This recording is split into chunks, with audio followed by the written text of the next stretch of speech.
Fight for America's highest court. President Trump meeting with conservative groups to push for his Supreme Court pick. The president discussing opposition to Judge Neil Gorsuch and what strategy to use in response.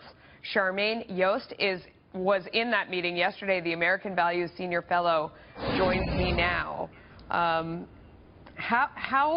concerned was that meeting about getting this nomination through? Would you say, if you had to put it on a scale of 1 to 10, how big of a problem did the group think it was going to be? I would give it a 1 only because we did discuss various things that could come up. You know, the president was, wanting to kind of look at all the different options and talk about what the other side would be talking about. And frankly, Melissa, this is an old playbook of theirs. They're not being terribly creative. They even had signs that were pre-printed that came out that very same night that he announced the nomination.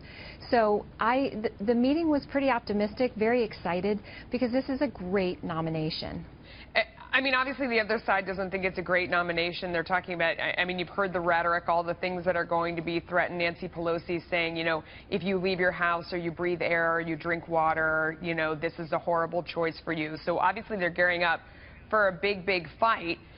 I guess the question comes down to, do you think that they'll spend their political points, did the group think, on this nomination, or are they going to save it for the next one? Because it's starting to feel like they're gearing up for this one.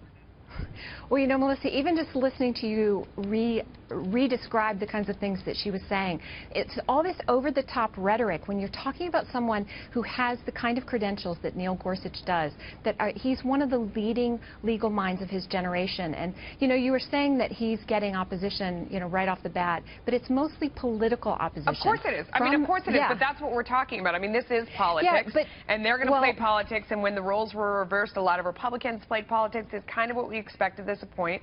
And, on the left, they feel very backed into a corner because they're sort of losing on every front, so they may decide that this is the battle. When you look at what some folks are calling the swing votes, and they're Democrat senators, I think we have a full screen to put up on there. Some people in the middle who might be willing to come over to Gorsuch's side, Joe Manchin, Heidi Heitkamp, was a discussion of this list of folks mentioned in that meeting. Well, here's the problem for them, Melissa, is that it's political opposition, it's not legal opposition. We're hearing from left-wing scholars like Lawrence Tribe, like President Obama's former Solicitor General. He's getting support across the ideological spectrum. So that's going to make it hard for those Democrats who did, and we haven't even mentioned yet the fact that he was confirmed unanimously to the 10th Circuit, unanimously. So some of these senators who voted for him last time he was up in front of the Senate are really going to have a hard time defending their opposition to him now. And so we did talk about that, about the fact that, we're seeing kind of a flip now of people saying that, well, he was fine for the 10th Circuit, but not the Supreme Court. Of course, but that's just not going to fly. That's because this is politics. Well, I mean, it is going to fly because sure, they're Democrats, politics, and they're going to be on their side, sort of, trying to hold up the wall here. I think the real question, since it is about politics, is the senators that were listed on that screens there are all from states that ended up supporting Donald Trump. So maybe the only political argument is that for these folks, they may feel a loyalty to Democrats to stand against Gorsuch, but perhaps they would worry about how they'd be received back home when their own constituents voted for Donald Trump. Isn't that the real argument for these folks?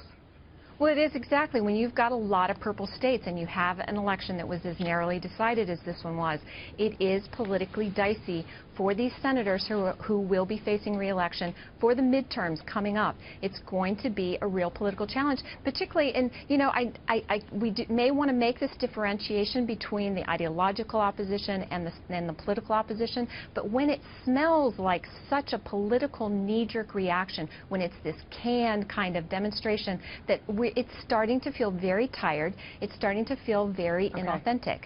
We got to go. Charmaine, thank you for your time. Thanks. Appreciate it.